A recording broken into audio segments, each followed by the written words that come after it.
अच्छा, नहीं, 9:30। कल डीटी की क्लास 9:30 पे रहेगी ना? 9:30 पे रहेगी डीटी की क्लास। एडवांस 7:30।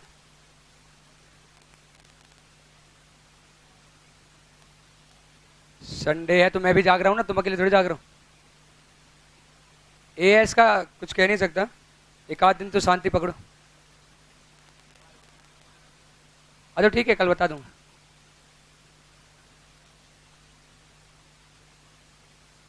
एयरक्राफ्ट परचेज किया हमने 25 करोड़ का, लिख लिया तुमने? नहीं तो तुम लिख रहो फिर,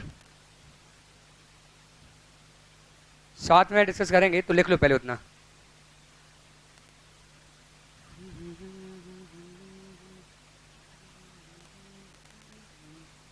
कल लॉ का टेस्ट है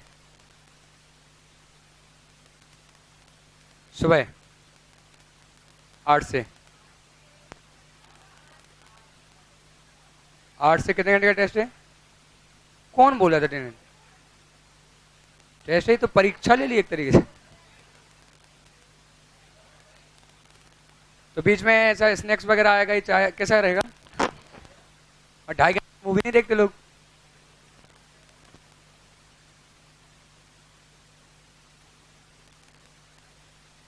लिख लिया ये? क्या टेस्ट के बारे में अभी पूछ लेंगे। उन्होंने मुझे बोला था टेस्ट के बारे में, अब करेंगे थोड़ा सा। मैंने पहले बोला था कि अब चीज़ें थोड़ा डिले हो रही हैं। देखो यहाँ पे देख लो, फालतू परेशान मत हो। एयरक्राफ्ट परचेज किया, लिख लिया तुमने कहानी? हाँ तो सुनो, अब मत लिखना, पहले समझ लेना। हर बार टाइम दे रहा हूँ मैं तुम्हें, समझते टाइम मत लिखते रहा करो, क्योंकि बहुत सारी ऐसी बातें होती हैं कि तुम्हें लगता है कि जैसे इसका कोई मतलब ही नहीं था। एयरक्राफ्ट परचेज हुआ है 25 करोड़ का। अब एयरक्राफ्ट में 2 पार्ट हैं, एक तो बॉडी वाला पार्ट जो ऊपर से दिख रहा है, एक इंजन वाला पार्ट। इसे लिखे, हाँ, टायर वाला पार्ट वो अंदर आ जाता है कछुए जैसा। देखो, बॉडी और इंजन का पार्ट है, मान लो इसको। समझ लो ध्यान से, एक ही बार समझाऊंगा मैं सीरियसली। और तुम्हें बाइफरकेशन पता है इसके कॉस्ट का? उन्होंने बोला कि जो एयरक्राफ्ट में बॉडी वाला पार्ट है वो 15 करोड़ का है, और जो इंजन वाला पार्ट है वो 10 करोड़ का है। और यूजफुल लाइफ, मान लो जो बॉडी वाला पार्ट है वो 10 साल चल जाएगी, और जो इंजन का पार्ट है मान लो वो 5 साल चल पाएगा। हाँ, तो कंपोनेंट कॉस्टिंग पहली बार आया इस 10 में, पहले नहीं था। तो क्या कॉन्सेप्ट आया कि अगर आप एक एसेट के अलग अलग कंपोनेंट की वैल्यू का अंदाज लगा सकते हैं अच्छे से, और उनकी यूजफुल लाइफ भी अलग अलग है, तो उन पे डेप्रिसिएशन अलग अलग लगना चाहिए, एक साथ ना लगाएं। जैसे इंजन चल रहा है 5 साल, उसके बाद उसको चेंज कराना पड़ेगा, और जो बॉडी है वो चल जाएगी 10 साल। मतलब 2 बार इंजन, 2 इंजन लग जाएंगे उसमें, एक 5 साल में खराब हो जाएगा, फिर एक और लगेगा। और जो ढांचा है वो 10 साल तक चल सकता है ना? ऊपर ट्रैफिक नहीं लगता आ रहा तो वाह, तुमने मूवी में देखा होगा बस। यूजफुल लाइफ 10 साल है, इसकी 5 साल। अगर ये तरीका हम नहीं अपनाते तो हम पहले क्या करते थे? हम बोलते थे हवाई जहाज की लाइफ क्या है, एयरक्राफ्ट की लाइफ क्या है। हाँ, और क्या होता है भाई साहब? मैंने तो यही पढ़ा था हिंदी में। 25 साल तो हम सीधा क्या करते थे, 10 से डिवाइड करते थे। मतलब हम क्या कर रहे हैं, बॉडी को भी 10 सालों में डेप्रिसिएट कर रहे हैं, और इंजन को भी 10 सालों में डेप्रिसिएट कर रहे हैं, क्योंकि इंजन चलना ही कितने साल है? 5 साल। हाँ,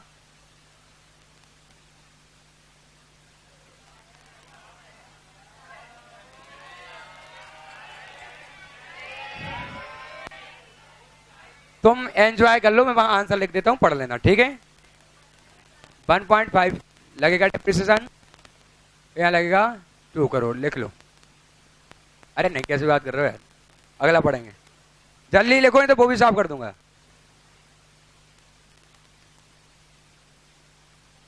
मैं जितना टाइम दे रहा हूं ना इस पे, उतना देना नहीं चाहिए। बस इसलिए कि एक एक बात समझानी पड़ रही है। ये समरी चार्ट बना के खत्म कर देता मैं उधर,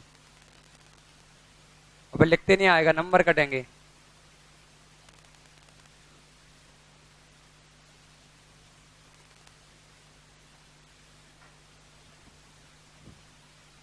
कौन सा पॉइंट है, 12वां?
लिख लिया?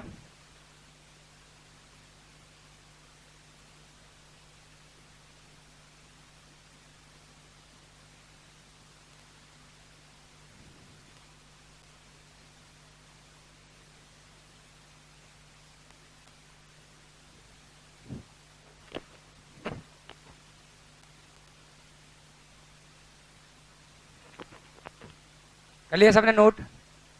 ठीक है, यहाँ से हम थोड़ा प्रैक्टिस करते हैं कुछ क्वेश्चन की जो भी हमने पढ़ा अभी तक, ठीक है। और ये मोस्ट इंपोर्टेंट है AS10 में।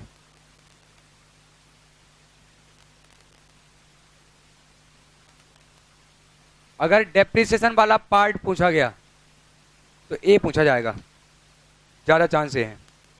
मैंने 2 पार्ट में बांटा था पूरे चैप्टर को, एक PPE वाला मतलब एक फिक्स एसेट वाला और एक डेप्रिसिएशन।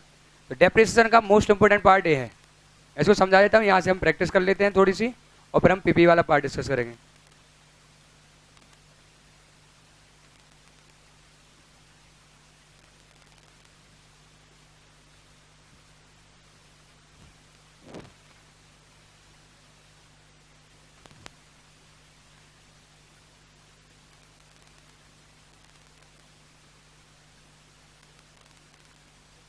सुनना ध्यान से, इसमें लिखा है if there is any change in estimated useful life of PPE।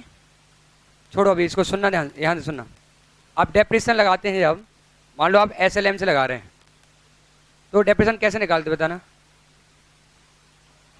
Cost minus scrap exact पता होती है, अंदाज लगाते हो? तो यहाँ लिख दूँ estimated scrap value divide by useful life निश्चित रहती है, अंदाज लगाते हो? Expected number of years. 100% sure नहीं है, हमें लग रहा है कि लगभग 10 साल यूज करेंगे। इसका ये बिल्कुल भी मतलब नहीं है कि आप 11 साल तक यूज नहीं करेंगे। कैसे सर?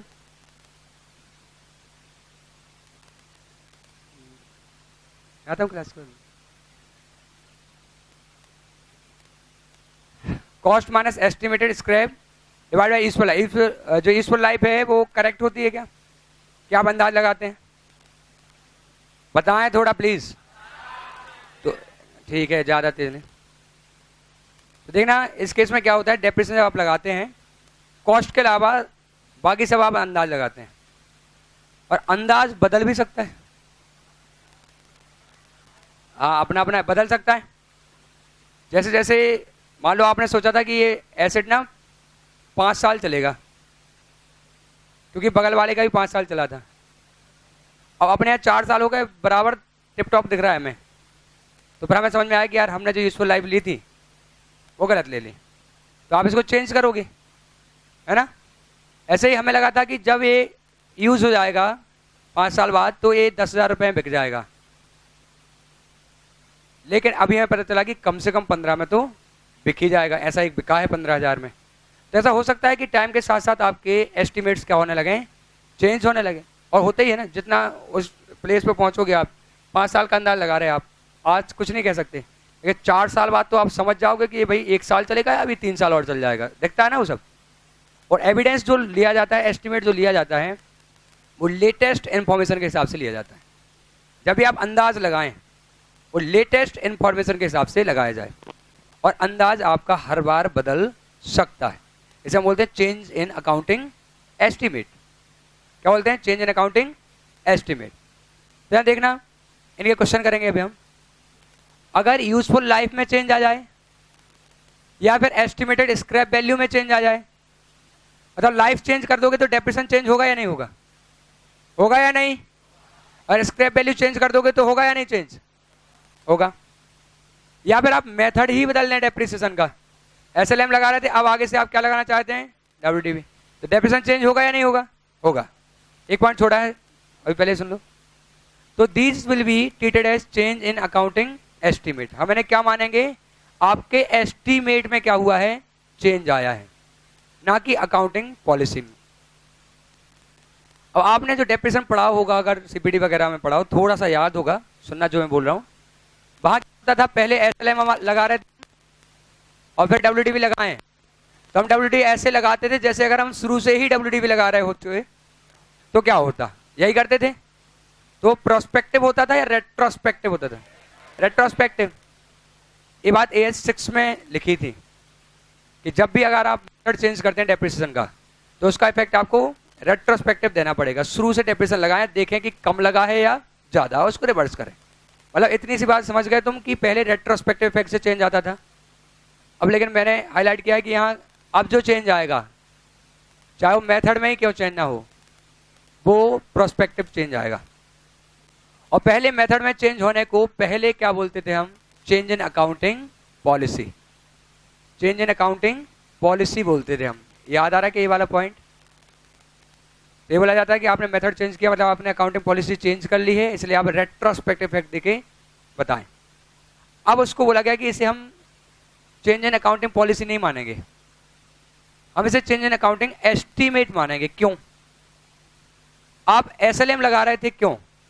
क्योंकि आपको लगता था कि आपका एसेट हर एक साल सेम फ्यूचर इकोनॉमिक बेनिफिट देगा। ये निश्चित था कि आपने सोचा था, ऐसा सोचा था कि प्रोडक्शन बराबर होगा, इसलिए आप एसएलएम लगा रहे थे। लेकिन एक दो साल बाद समझ में आया कि यार प्रोडक्शन तो गिरते जा रहा है, मशीन की जो भी है वो एफिशिएंसी क्या हो रही है? कम हो रही है। आपने सोचा कि यार अब तो प्रोडक्शन गिरेगा, मतलब पहले 2 साल जो हो गया, अब तो प्रोडक्शन धीरे धीरे क्या होगा? गिरेगा। तो क्या चेंज आ रहा है? आप पॉलिसी बदल रहे हैं क्या? आपका अंदाज बदल गया। आपको लग रहा था पहले कि प्रोडक्शन बराबर होगा, इसलिए आपने एसएलएम लगा दी, लेकिन अब आपको समझ में आ रहा है कि यार मशीन तो धीरे धीरे प्रोडक्शन कम कर रही है ना? तो आपका जो अंदाज था वो गलत निकला, ठीक है? तो आपने उसको चेंज कर दिया कि चलो अब हम डब्ल्यूडीबी लगा देंगे। तो ये चेंज इन अकाउंटिंग पॉलिसी नहीं है, अब क्या हो गया? ये चेंज इन अकाउंटिंग एस्टीमेट हो जाएगा और इसका असर प्रोस्पेक्टिवली दिया जाएगा, रेट्रोस्पेक्टिव इफेक्ट नहीं आएगा। समझाता हूं एग्जांपल लेके। क्या ये बात समझ में आ गई? इसे हम क्या बोलेंगे? Change in accounting policy. और मान लो 2 साल का ऐसा तो अब जो बची हुई लाइफ है उस पर लगा दो। सुन नहीं रहे हो मुझे लग रहा है। 2 साल अगर डेफिनेशन लग गया तो ठीक है। अब जो 2 साल के बाद डब्ल्यू जो वैल्यू बची है उस पर कौन सा मैटर लगा दो? रेट्रोस्पेक्टिव नहीं, है ना? अभी एग्जांपल ले लूंगा, अच्छे से समझ में आ जाएगा। बस इसमें एक शब्द और यूज करा जो वो समझ लो कि चेंज हो सकता है यूजफुल लाइफ में, चेंज हो सकता है स्क्रैप वैल्यू में, और चेंज हो सकता है वैल्यू मतलब कॉस्ट, इसमें भी चेंज हो सकता है। जैसे आज ये 80,000 की दिख रही है, आपने इसका रिवैल्यूएशन कर दिया और रिवैल्यूएशन करने के बाद पार्टनर आए, रिवैल्यूएशन होता है, आपने रिवैल्यू कर दिया और इसको आपने रिवैल्यू किया 95,000 पे, होता है ऐसा? तो अब बताओ डेप्रिसिएशन क्या होगा? चेंज हो जाएगा, क्योंकि आपने इसकी वैल्यू को क्या कर दिया है? रिवाइज कर दिया है। जिस फॉर्मूले से डेप्रिसिएशन निकलता है उस फॉर्मूले में से कोई भी चीज अगर चेंज होगी तो डेप्रिसिएशन चेंज हो जाएगा। कॉस्ट कैसे चेंज हो सकती है? वैल्यूएशन से, रिवैल्यूएशन से चेंज हो सकती है। कॉस्ट मतलब यार डब्ल्यूडीबी जो भी रिवैल्यूएशन से चेंज हो सकती है। आपका स्क्रैप कितना बचेगा इसका एस्टिमेट चेंज हो सकता है। यूजफुल लाइफ कितनी, इसका भी एस्टिमेट चेंज हो सकता है। तो कोई भी चेंज आए और चाहे मेथड में चेंज आए, इन चारों में से कोई भी चेंज आए उसे हम चेंज इन अकाउंटिंग एस्टीमेट बोलेंगे। और उसका असर हम कैसे देंगे? प्रोस्पेक्टिव या रेट्रोस्पेक्टिव? प्रोस्पेक्टिव। ठीक है, मैं इसका एग्जांपल समझा देता हूं। लिख लेना, लिख लो इसको, ऐसे लिख लो।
साथ में करते जाना, यहाँ पे टाइम वेस्ट ना हो।